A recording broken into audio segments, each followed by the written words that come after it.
violence. Je m'écrie, loué soit l'Éternel, et je suis délivré de mes ennemis. Car les flots de la mort m'avaient environné. Les torrents de la destruction m'avaient épouvanté. Les liens du séjour des morts m'avaient enlacé. Les filets de la mort m'avaient surpris. Dans ma détresse, j'ai invoqué l'Éternel et j'ai invoqué mon Dieu. De son palais, il a entendu ma voix et mon cri est parvenu à ses oreilles. La terre fut ébranlée et trembla. Les fondements des cieux frémirent et ils furent ébranlés parce il était irrité. Il s'élevait de la fumée de ses narines, et un feu dévorant sortait de sa bouche, et en jaillissaient des charbons embrasés. Il abaissa les cieux, et il descendit. Il y avait une épaisse nuée sous ses pieds. Il était monté sur un chérubin, et il volait. Il paraissait sur les ailes du vent. Il faisait des ténèbres une tente autour de lui. Il était enveloppé d'amas et de sombres nuages. Dans la splendeur qui le précédait, s'élançaient des charbons de feu. L'Éternel tonna des cieux. Le Très-Haut fit retentir sa voix. Il lança des flèches et dispersa mes ennemis. La foudre et les mit en déroute. Le lit de la mer apparut et les fondements du monde furent découverts par la menace de l'Éternel, par le bruit du souffle de ses narines. Il étendit sa main d'en haut, il me saisit et me retira des grandes eaux. Il me délivra de mon adversaire puissant, de mes ennemis qui étaient plus forts que moi. Il m'avait surpris au jour de ma détresse, mais l'Éternel fut mon appui. Il m'a mis au large. Il m'a sauvé parce qu'il m'aime. L'Éternel m'a traité selon ma droiture. Il m'a rendu selon la pureté de mes mains, car j'ai observé les voies de l'Éternel, et je n'ai pas été coupable envers mon Dieu. Toutes ses ordonnances ont été devant moi, et je ne suis pas écarté de ses lois. J'ai été sans reproche envers lui, et je me suis tenu en garde contre mon iniquité. Aussi, l'Éternel m'a-t-il rendu selon ma droiture, selon ma pureté devant mes yeux. Avec celui qui est bon, tu te montres bon. Avec l'homme droit, tu agis selon la droiture. Avec celui qui est pur, tu te montres pur. Avec le pervers, tu agis selon sa perversité. Tu sauves le peuple qui s'humilie, et de ton regard, tu abaisses les orgueilleux. Oui, tu es ma lumière, ô Éternel. L'Éternel éclaire mes ténèbres. Avec toi, je me précipite sur une troupe en armes. Avec mon Dieu, je franchis une muraille. Les voies de Dieu sont parfaites. La parole de l'Éternel est éprouvée. Il est un bouclier pour tous ceux qui se confient en lui. Car qui est Dieu si ce n'est l'Éternel? Qui est un rocher si ce n'est notre Dieu? C'est Dieu qui est ma puissante forteresse et qui me conduit dans la voie droite. Il rend mes pieds semblables à ceux des biches et il me place sur mes lieux élevés. Il exerce ma main au combat et mes bras tendent l'arc d'airain. Tu me donnes le bouclier de ton salut et je deviens grand par ta bonté. Tu élargis le chemin sous mes pas et mes pieds ne chancellent pas. Je poursuis mes ennemis et je les détruis. Je ne reviens pas avant de les avoir vaincus. Je les frappe et je les brise et ils ne se relèvent plus. Ils tombent sous mes pieds et tu me ceins de force pour le combat. Tu fais plier sous moi mes adversaires. Tu fais tourner le dos à mes ennemis devant moi et j'extermine ceux qui me haïssent. Ils regardent autour d'eux et personne pour les sauver. Ils crient à l'Éternel et il ne leur répond pas. Je les broie comme la poussière de la terre, je les écrase, je les foule comme la boue des rues. Tu me délivres des dissensions de mon peuple, tu me conserves pour chef des nations, un peuple que je ne connaissais pas, mais a servi. Le fils de l'homme, de l'étranger me flatte, ils m'obéissent au premier ordre. Le fils de l'étranger sont en défaillance, ils tremblent hors de leur forteresse. L'Éternel est vivant, et béni soit mon rocher, que le Dieu, le rocher de mon salut soit exalté. Le Dieu qui est mon vengeur, qui m'assujettit les peuples et qui me fait échapper à mes ennemis. Tu m'élèves au-dessus de mes adversaires et tu me délivres de l'homme violent. C'est pourquoi je te louerai parmi les nations, ô Éternel, et je chanterai à la gloire de ton nom. Ils accordent de grandes délivrances à son roi et il fait miséricorde à son oint, à David et à sa postérité pour toujours. Amen, n'est-ce pas? Quand la tempête souffle, où se trouve notre sécurité? Quand la tempête souffle dans notre vie, on a besoin de stabilité. On a besoin d'être fondé sur quelque chose de solide. Et ce psaume, ce cantique 22, dont le frère quasiment jumeau, à quelques mots près, est au psaume 18, nous montre où nous pouvons trouver la stabilité, où nous pouvons trouver la fermeté au sein même de la tempête, au sein même des tempêtes qu'il peut y avoir dans notre vie. Et on voit bien que c'est au bout de la vie que David écrit ce cantique, n'est-ce pas? Puisqu'il nous est dit, le verset 1 nous donne le contexte. Hein. C'est un psaume que David a écrit quand il a été délivré de tous ses ennemis et de la main de Saül. Et des ennemis, dans sa vie, David en a eu. Il a eu Saül, il a eu Absalom, il a eu des Chiméis, il en a eu en veux-tu, en voilà. David en a vécu des choses. David, c'est mon histoire. David, c'est ton histoire. Qui que tu sois, quoi que tu aies fait, c'est l'histoire d'un être humain. C'est l'histoire de l'homme, de la femme d'aujourd'hui qui vit la vie avec des moments forts, des moments de victoire et des moments d'échec. Avec des moments de difficulté et des moments de facilité. Dans la vie de David, il y a eu des moments où tout allait bien, où le vent était dans les voiles, et il y a des moments où il devait pousser contre le vent. Il avait le vent de face. Il avait des adversités dans sa vie. Et quand la tempête souffle, il est important d'avoir un rocher sur lequel on peut s'appuyer.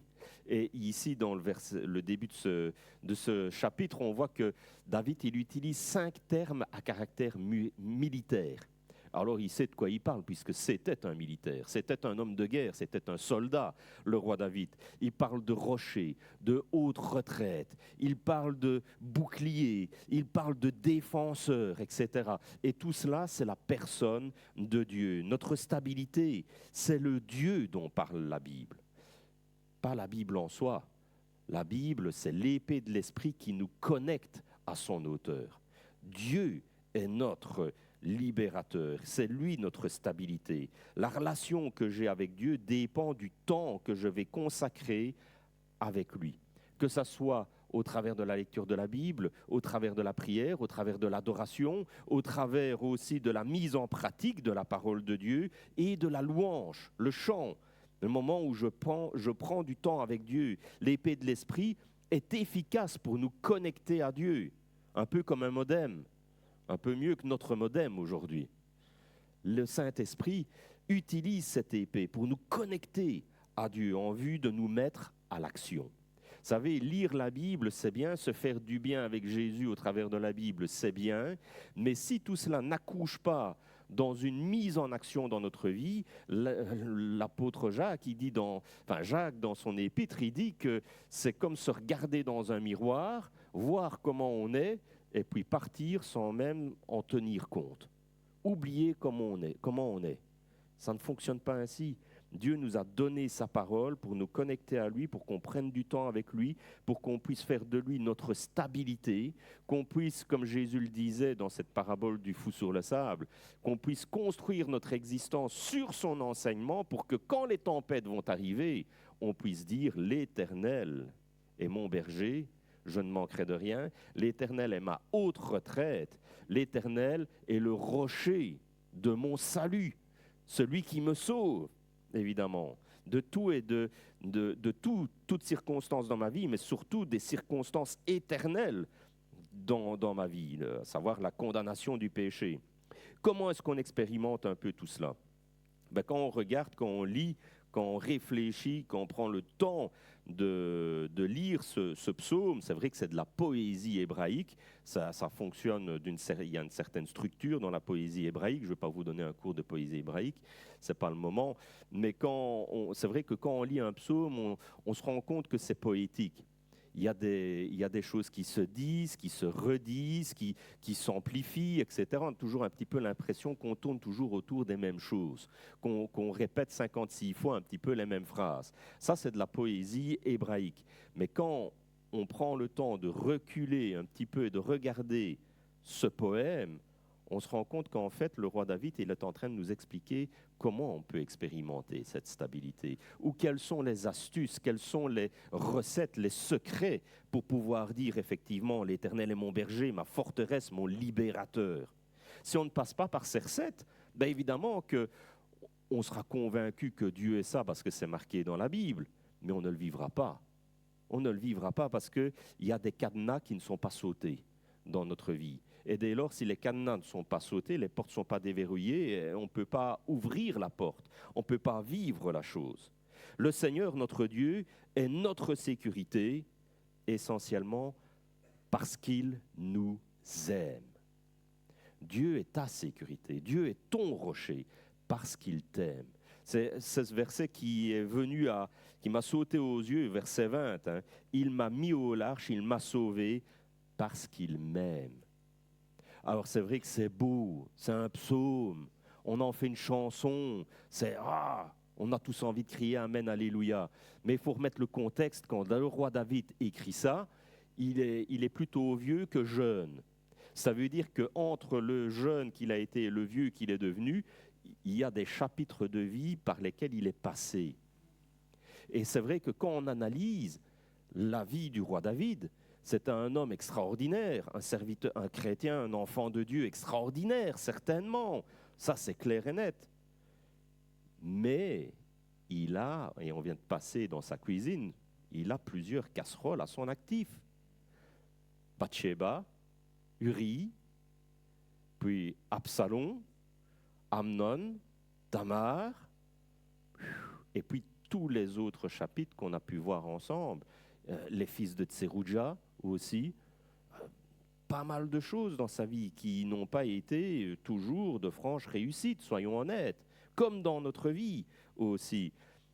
Pourquoi Dieu est-il si bon malgré tout envers lui? Pourquoi est-il si bon envers nous malgré les casseroles de notre vie? Parce qu'il nous aime. Parce qu'il nous aime. Il n'y a pas d'autre solution. Il nous met au large parce qu'il nous aime. Rien ne peut nous séparer de l'amour de Dieu manifesté en Jésus-Christ, notre Seigneur. Rien. Aucune créature, même pas toi, rien ne peut nous séparer de l'amour de Dieu. Dieu est bon envers toi. Dieu agit avec fidélité. Dieu te délivre dans ta vie de toutes sortes de choses, de tes péchés, des conséquences de tes bêtises, etc. Parce qu'il t'aime, tout simplement. Pas parce que tu le mérites et pas parce que tu es un bon chrétien. Tu ne vaux pas mieux que David et ses casseroles. David avait ses casseroles et j'ai les miennes. Mais malgré tout, Dieu nous aime. Dieu t'aime. Le Seigneur est fidèle dès lors à ses engagements. Parce que si je suis infidèle, lui demeure fidèle parce qu'il ne peut pas se renier lui-même. C'est ce que l'Écriture dit. Et heureusement, n'est-ce pas? Le Seigneur est fidèle à ses engagements. C'est ce qui fait de lui notre sécurité et notre motivation pour l'aimer en retour. Si vous regardez le psaume 18, vous l'ouvrez, vous regardez certainement le verset 2, c'est le moment où David prend la parole. Le psaume démarre avec une expression en plus. Il est marqué « Je t'aime, ô Éternel, mon rocher, ma forteresse, mon libérateur ». Dieu nous aime et son amour en nous nous pousse naturellement à lui dire « Je t'aime ». Je t'aime. Comment ne pas aimer quelqu'un qui est si bon malgré tout envers nous? Je t'aime Seigneur. C'est d'ailleurs la seule chose que Jésus a demandé à Pierre, à son sacripant de Pierre sur cette plage après son reniement. Il lui demande « Est-ce que tu m'aimes ?»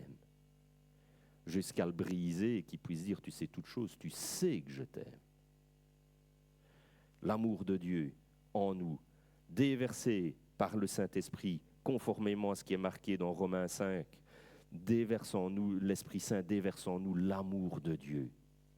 Quand nous avons saisi l'amour de Dieu pour nous, son Esprit en nous nous en remplit et ça peut que déborder de notre vie.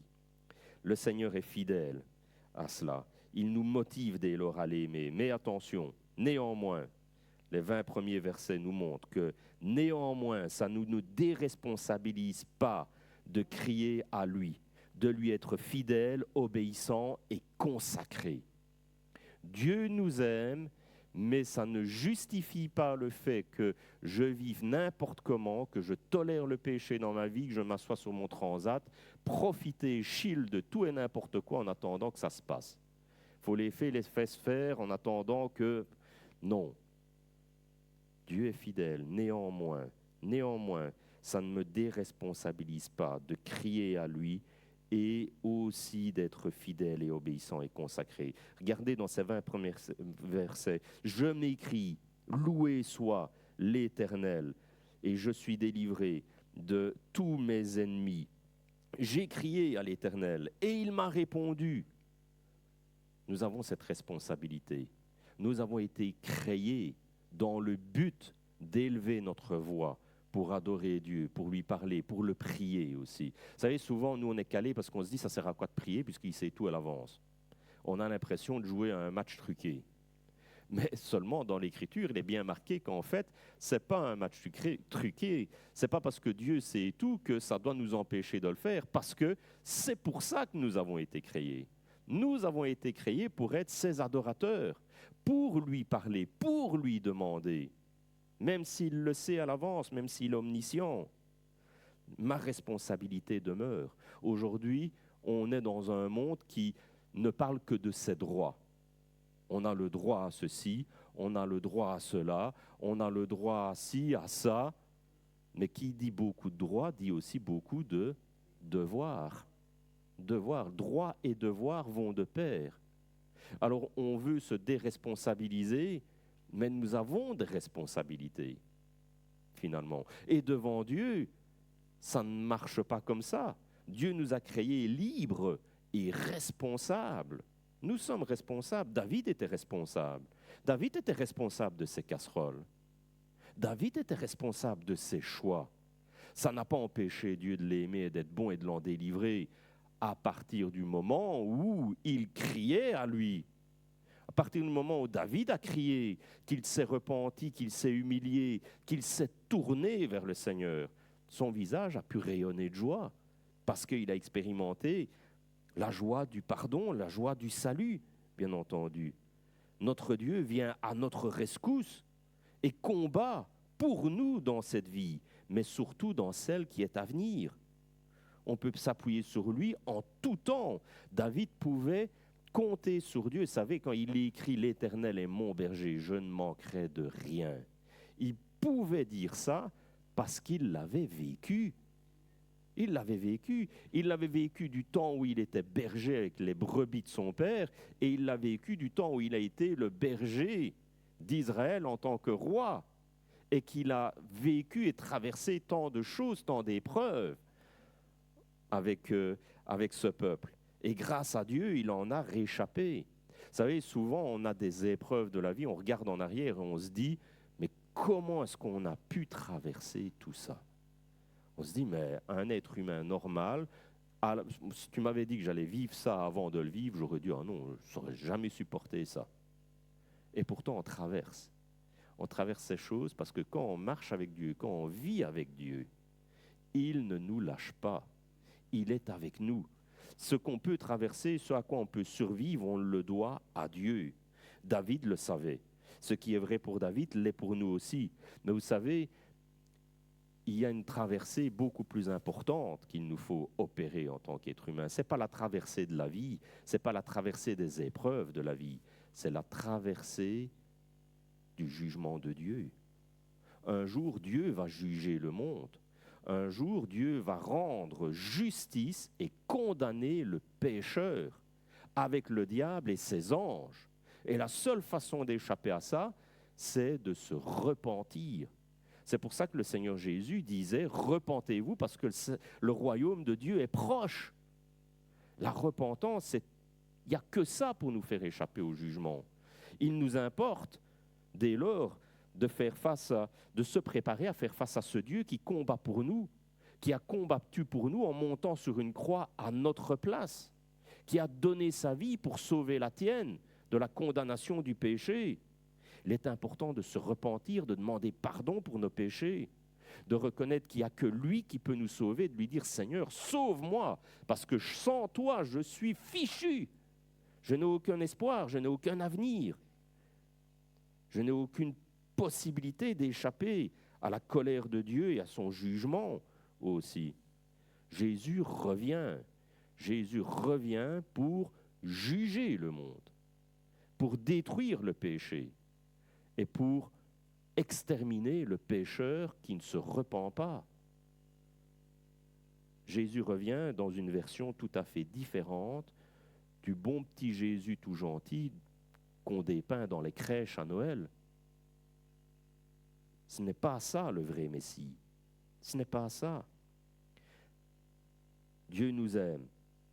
Dieu nous aime, Dieu est fidèle. Néanmoins, ça ne nous déresponsabilise pas de nos responsabilités. Et en plus, c'est pourquoi, verset 21, on le voit dans les versets 21 à 29, mettre en pratique les commandements de Dieu est essentiel pour vivre des délivrances, des guérisons et des victoires. C'est extraordinaire, hein? L'Éternel m'a traité selon ma droiture. Alors là, si dans ce psaume, après tout ce qu'on sait de David, il y a un truc qui est gros comme une maison, c'est comme si aujourd'hui on vous demandait d'avaler d'un coup avec un verre d'eau une pastèque. C'est d'entendre le roi David, après Bathsheba, après Uri, après tout ce qui... dire « L'Éternel m'a traité selon ma droiture, il m'a rendu selon la pureté de mes mains, j'ai observé les lois de l'Éternel, hein. Je n'ai pas été coupable envers mon Dieu. » Déjà, on a envie de dire, on ne va pas aller plus loin, parce qu'on a envie de dire, « David, t'es gonflé, mon vieux. » Et moi, si j'ai un conseil, tu vas chez Ikea et t'achètes un grand miroir, ils ne sont pas chers.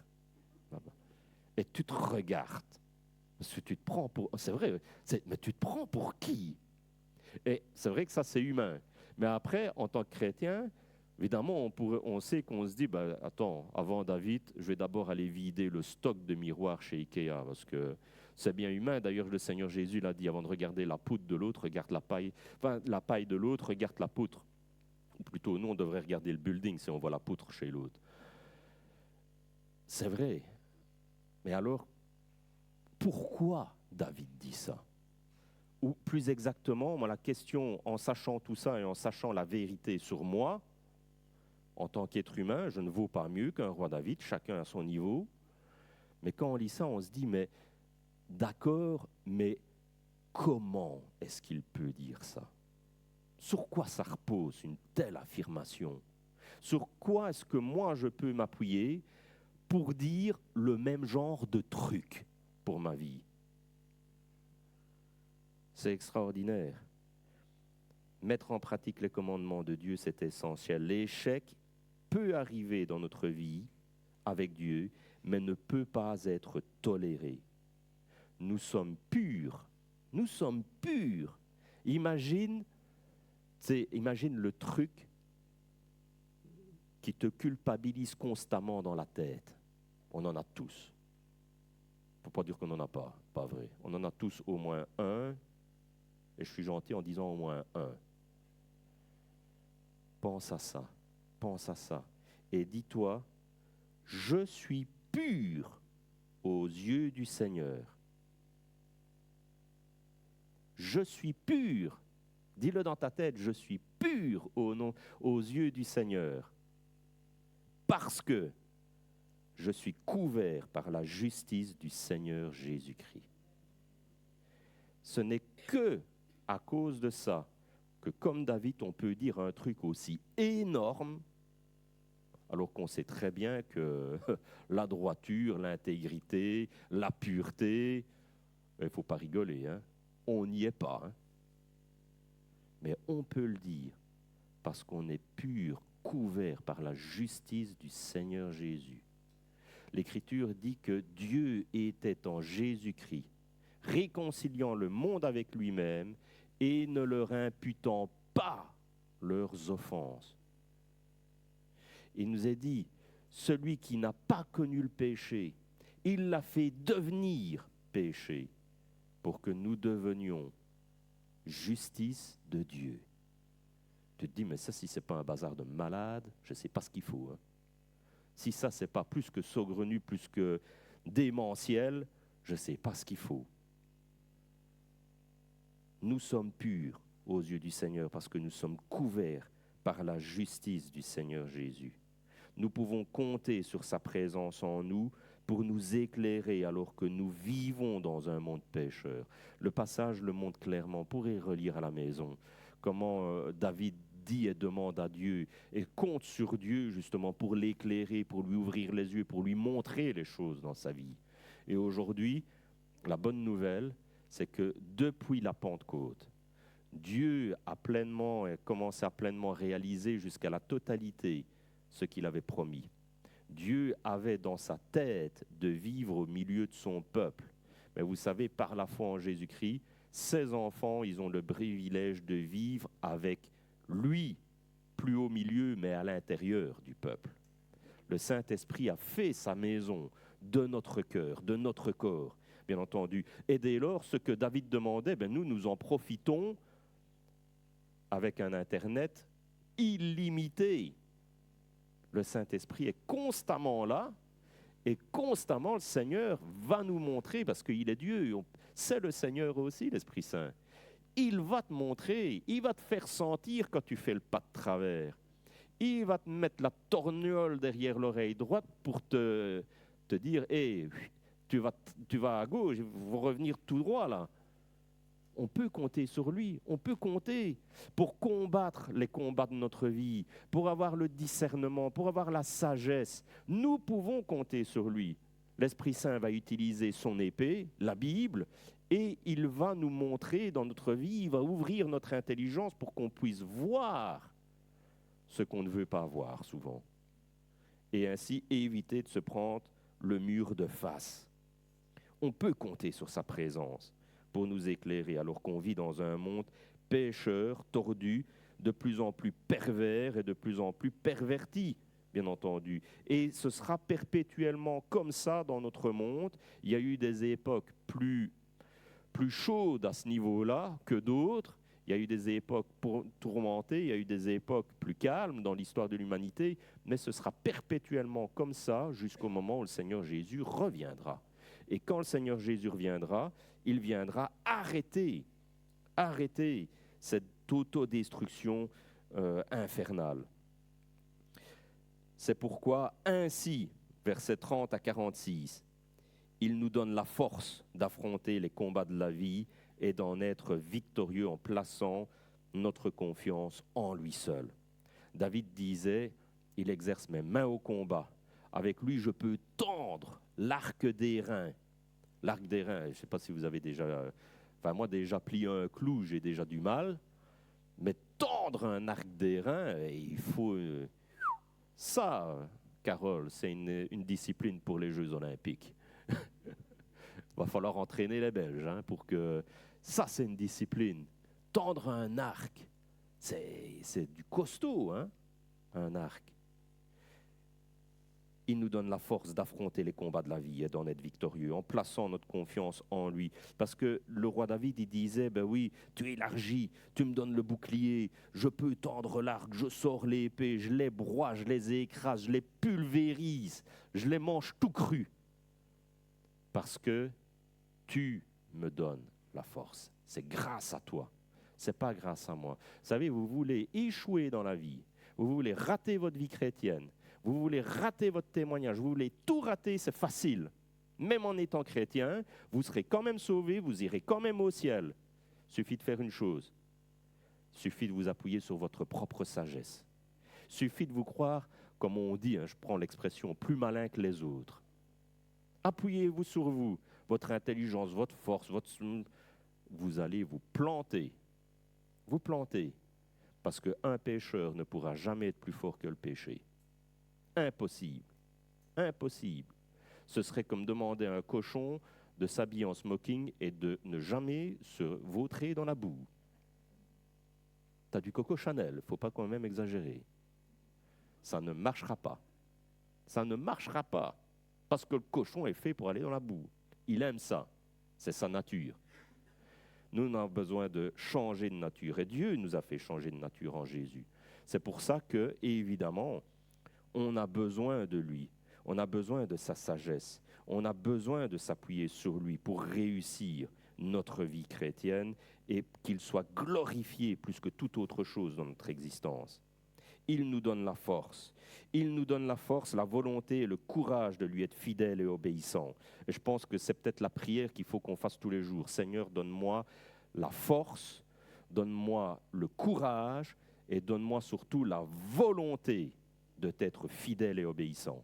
Vous savez, c'est ce que Jésus a dit quand ces trois les disciples ils roupillaient dans le jardin de Gethsémani.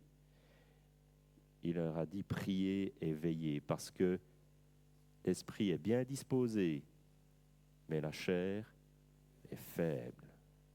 La volonté. Quand je veux, je peux. C'est une question de volonté. Ça ne veut pas dire que ça va être facile, hein? Ça ne veut pas dire qu'on va y arriver du premier coup. Ça ne veut pas dire que ça va vite se faire.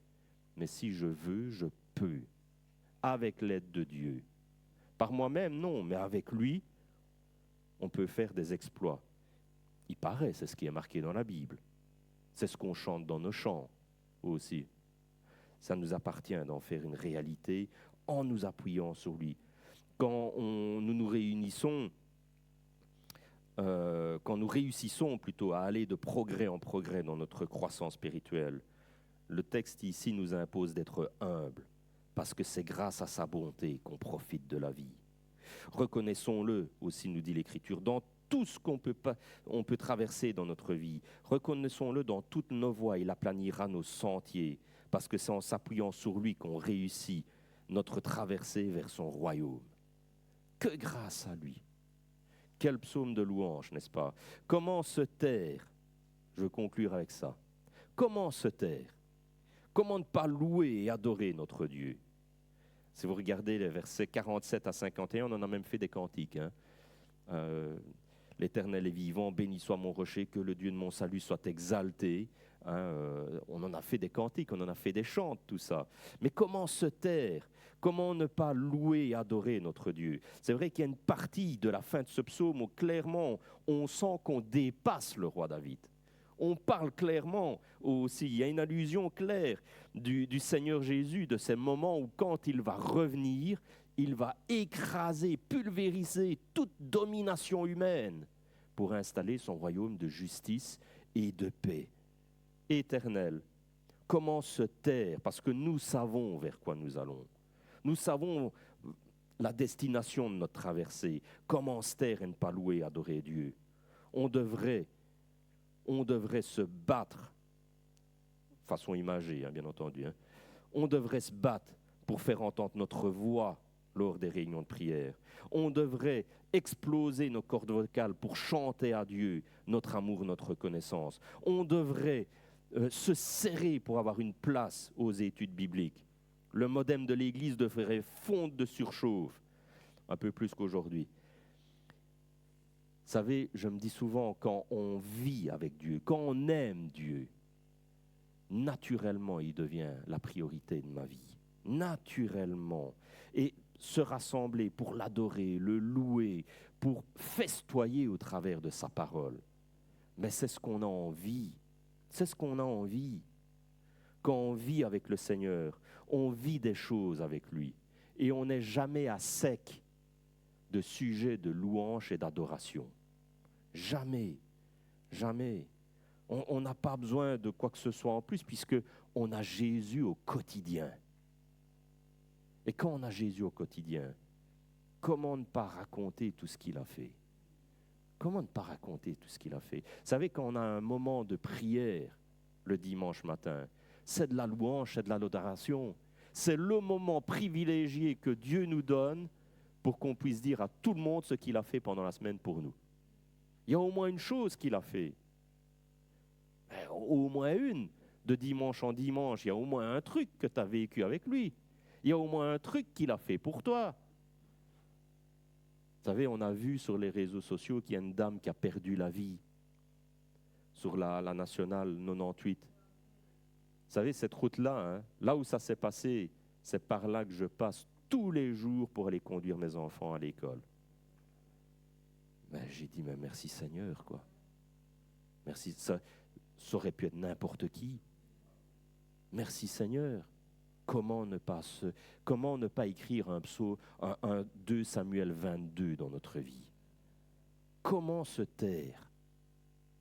Que Dieu nous garde, que Dieu nous inspire et que, voilà, comme Fils l'a dit aussi au travers de la Sainte Seine,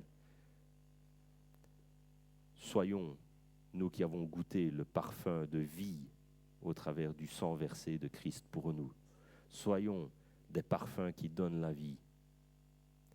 Nos parfums dans la Bible, le parfum que nous offrons à Dieu, ce sont nos prières et nos louanges, dit l'Écriture.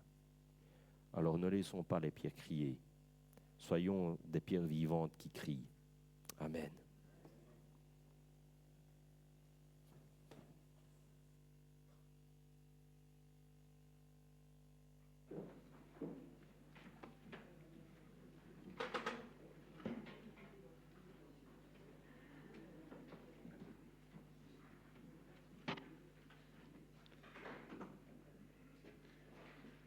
Merci Seigneur et merci à David pour ce message. Terminons notre culte avec ce chant « Tous unis ».